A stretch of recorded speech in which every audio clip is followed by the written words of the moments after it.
All right, we got it fixed. It's fixed. Check this out. Up, down, down, left, right, and 5. And let's zoom out.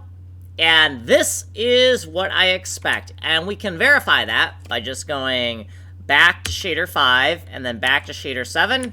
And it hasn't changed. It hasn't changed. This is correct. The subtexture push is now fixed. Let's go look at the code changes that were required to fix this.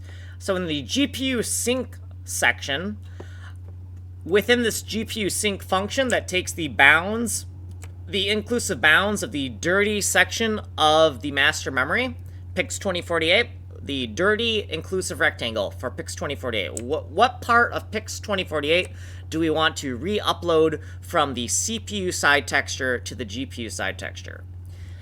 If we scroll down here, within this text sub-image 2D section, I've inserted a new subsection called TSI 2D Prologue, and that stands for Text Sub-Image 2D Prologue.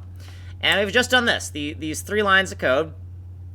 We got a variable for a symbolic name for the type of data we want to set, and that's going to be unpack row length. The symbolic value is 2048, and then we're going to use pixel store I. So this is the pixel store command that takes an integer. It's the integer overload function, but it's written in C style, so there's no overloads in C code. Therefore, that's what this post-pended I is for. So we're going to use the symbolic name for what we want to set, the symbolic value for the value we want to set, which is the width of our texture. And the texture is 2048 by 2048, so the width is 2048.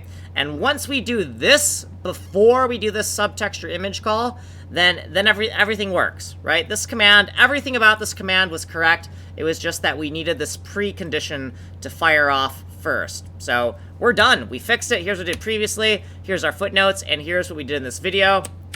Like, subscribe, send money in the mail, and if you want a longer explanation, go here. Source code's here. Email me here. Like and subscribe.